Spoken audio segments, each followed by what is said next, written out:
Hello and welcome. In this lecture I want to talk about reading input from the keyboard. This is a basic concept that I wanted you guys to learn early because it's very valuable and a lot of programs take input.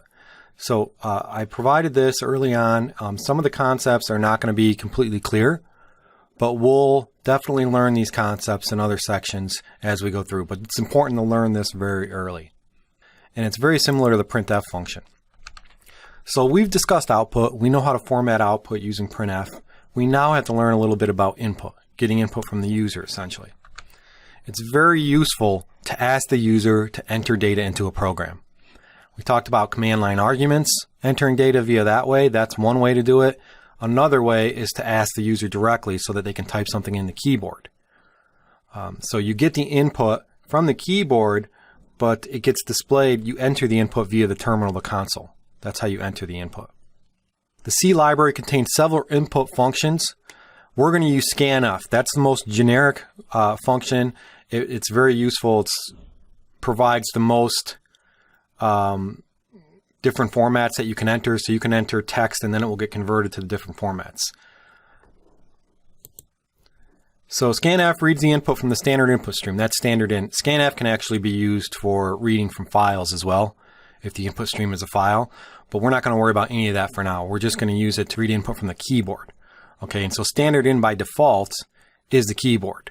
Standard in is a stream. Streams in C, there's three different streams: the error stream, standard in, and standard output. Standard in by default is the keyboard. So we're going to keep it that way, and using scanf, it's going to read from standard in, and then based on what you enter, or how you want to store the data, I should say, it's going to convert what you entered, because what you enter is going to be text. It's going to convert that text to the format that you provided. So it's going to use format specifiers, just like the printf function.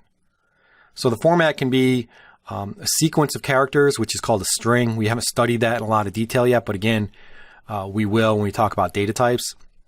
And then also, you can specify other data types that we're going to talk about, such as integers, numbers, basically. So you can read numbers, you can read strings, you can read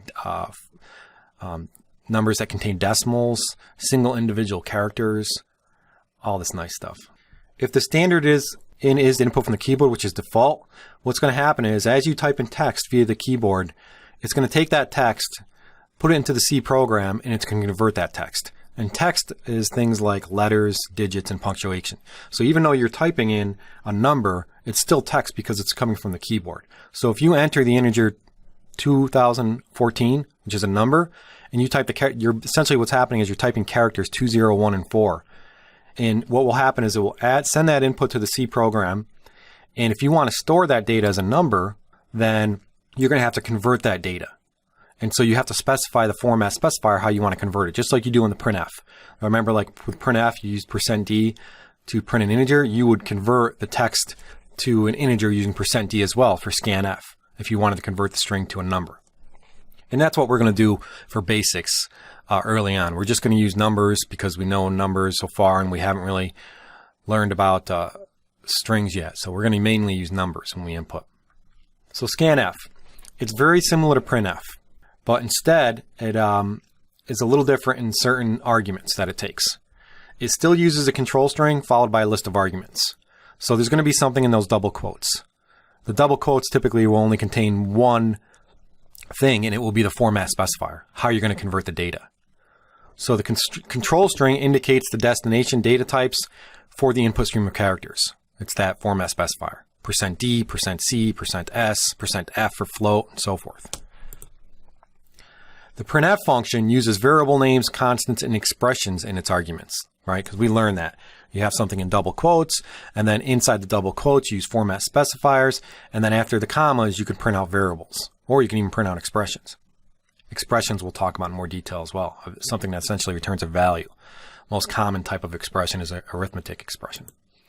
The scanf function is different because instead of actually displaying variables, it's going to use variables that are pointed to.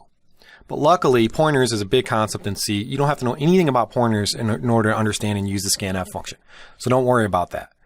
All right. All you have to do is you have to remember 3 rules about the scanf function in order to use it. It's going to return the number of items that it successfully reads. So this is, if it reads 1 variable, 2 variable, 3 variables, it will return that. If you use scanf to read a value for one of the basic variable types that we're going to discuss, such as the int, the float, the double, then all you have to do is the variable name as the argument has to be preceded with an ampersand. Right? You don't even need to know why that is right now, but just do it.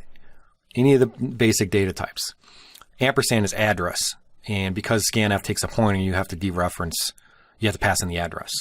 The third thing that you have to remember for scanf, if you use scanf to read a string, which is a sequence of characters, into a character array, you don't have to use the ampersand. So basically, scanf takes 2 arguments, which I'm going to show you an example.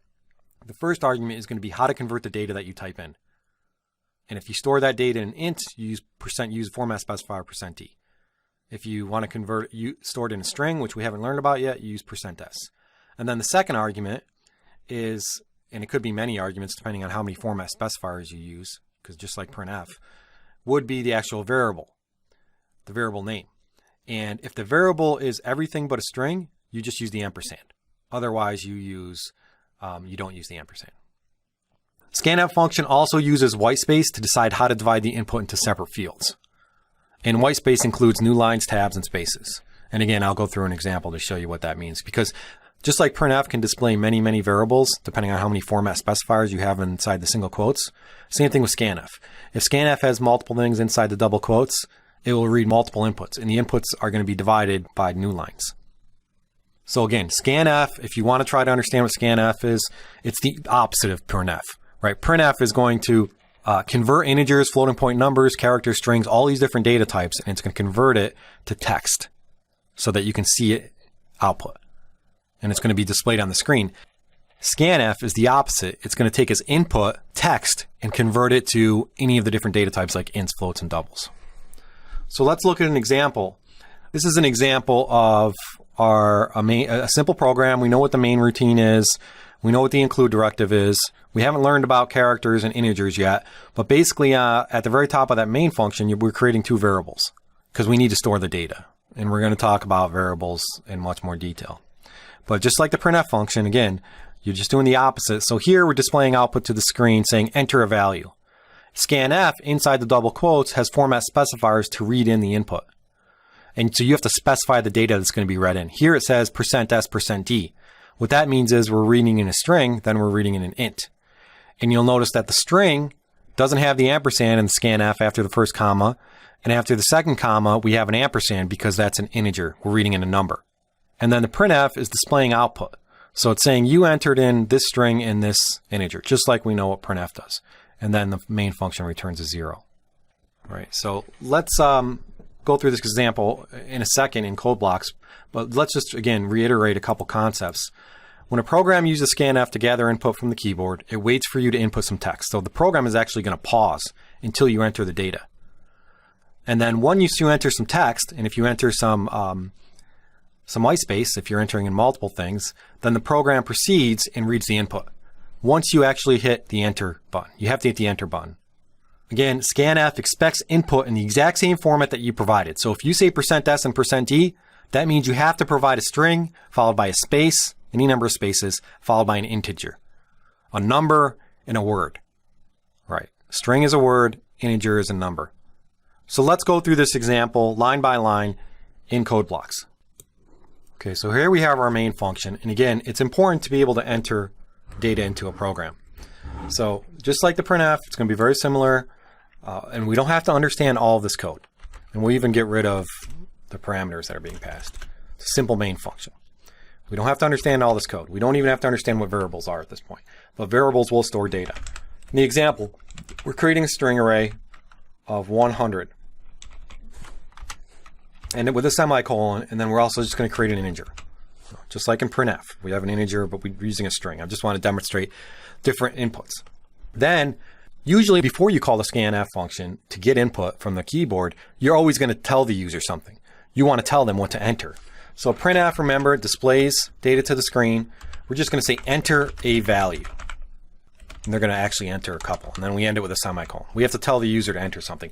Now here's where we use the scanf function. We say scanf, and then inside the parentheses, the first argument inside the double quotes is going to be data that we're going to read. So in this example, let's just say we're only going to read one input, %d, which is an int. And then we're going to store that data in a variable because we want to look at it, and it's going to be I.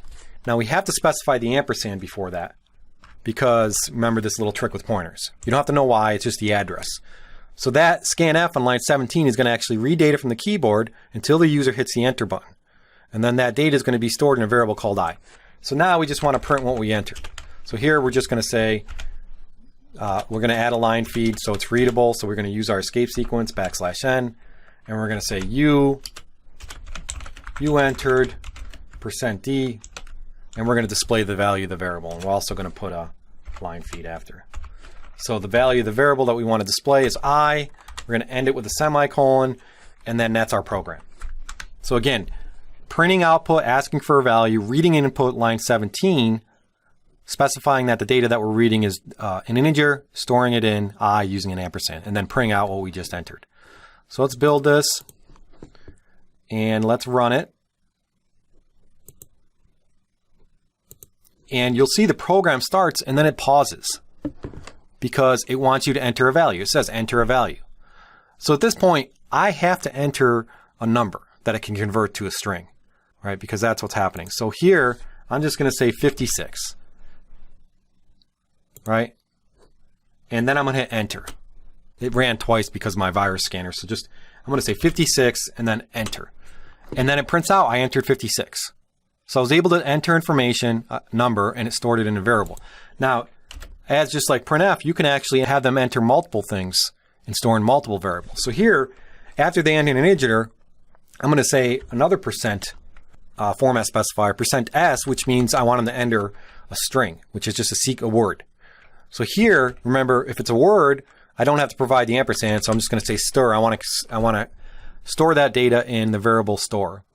And again, we'll learn about variables. And then I'm going to just print it out. And I added another variable, so you know that printf, and I'll just put colons before it. You also have to specify the format that you're printing. So there, %s. So hopefully that's clear. I'm now going to read in two inputs separated by spaces, store them in two variables, I and stir, and then display them. So now if we build and we run, so here I'm going to enter a number, 22. I'm going to hit space, and then I'm going to enter my name. And then I'm going to hit return. When I do that, the program is going to unpause, and it's going to display the number I entered and then the string. So it displays 22 in JSON. So this is how you can get input from the user. Simple, 4 or 5 lines of code. And again, this is useful because some of our challenges will want you to get input from the user. And in order to do useful things and learn different concepts, we should be able to get input from the user. So I hope this helped. And again, don't worry about some of these concepts that you're not fully understanding, things like variables and strings. We're going to discuss all that in a lot of detail. Thank you.